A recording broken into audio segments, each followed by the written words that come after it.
Hey there, and welcome to the Explainer. So you did it. You crushed that 5-day Train the Trainer course, and you've got the certificate to prove it. Awesome.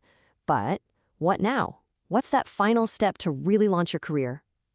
Well, that's exactly what we're covering today, how to get officially accredited by HRD Corp. Seriously? Getting that TTT certification is a massive win, so congrats on that. Now you're staring at the finish line, that one last push that takes you from being certified to being accredited. We're going to walk you through it step by step. Okay, first things first, a little heads up. Everything we're talking about here is based on the January 2025 guidelines. But, things can change. So always double check the official HRD Corp website. Think of it as your go-to source for the absolute latest info. All right, let's dive into the fun part, the main event, really. Your first big task is to record one of your training sessions.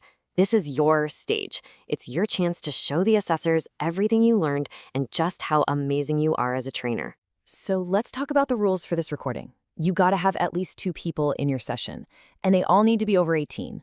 The training itself, it has to be at least 4 hours long. And here's the big one, you guys. It must be a face-to-face session. No virtual trainings for this part.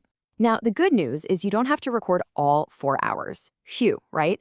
Instead, you're gonna capture 3 specific moments. First up, the beginning of your first module. That's your intro, your icebreaker, all that good stuff for about 30 minutes. Next, you'll record one full module from later in the day for about an hour. And finally, you'll record your wrap-up, your big conclusion for another 30 minutes. So you do the math, 30 minutes plus 60 plus 30, and that brings your total video submission to a minimum of 2 hours. That's the magic number they're looking for.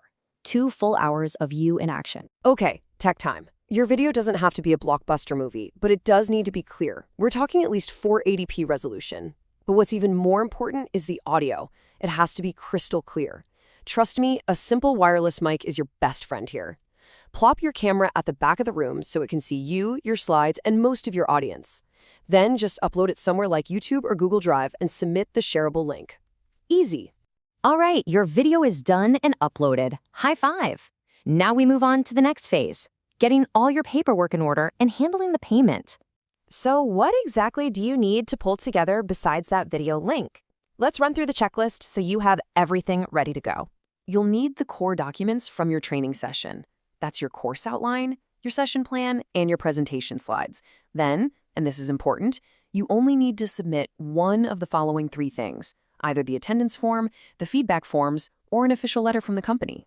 Oh, and make sure everything is a PDF and each file is under 10 megabytes. And yep, there's an accreditation fee. When you're submitting everything through the TDMS portal, you'll also need to pay 150 ringgits to process the application. You've filmed your session, gathered your documents, and hit submit. You are so close. We're at the finish line now. Let's talk about the awesome new status you've been working so hard for. So, what's the real difference here? Well, being TTT certified is fantastic. It means you pass the course, but being an HRD Corp accredited trainer, that's the upgrade. That means you are officially recognized, you're in the system, it gives you a whole new level of credibility and lets you conduct training that's claimable under HRD Corp. It's a game changer. And this isn't a short-term thing either. Once you're accredited, that official status is good for 3 whole years. That gives you plenty of time to build your reputation and make a real impact. And there you have it. The path is clear. From recording your session to getting all your documents in line, you know exactly what to do. The reward is that official stamp of approval on your skills. So the only question left is, what are you going to do with it? What kind of impact are you ready to make?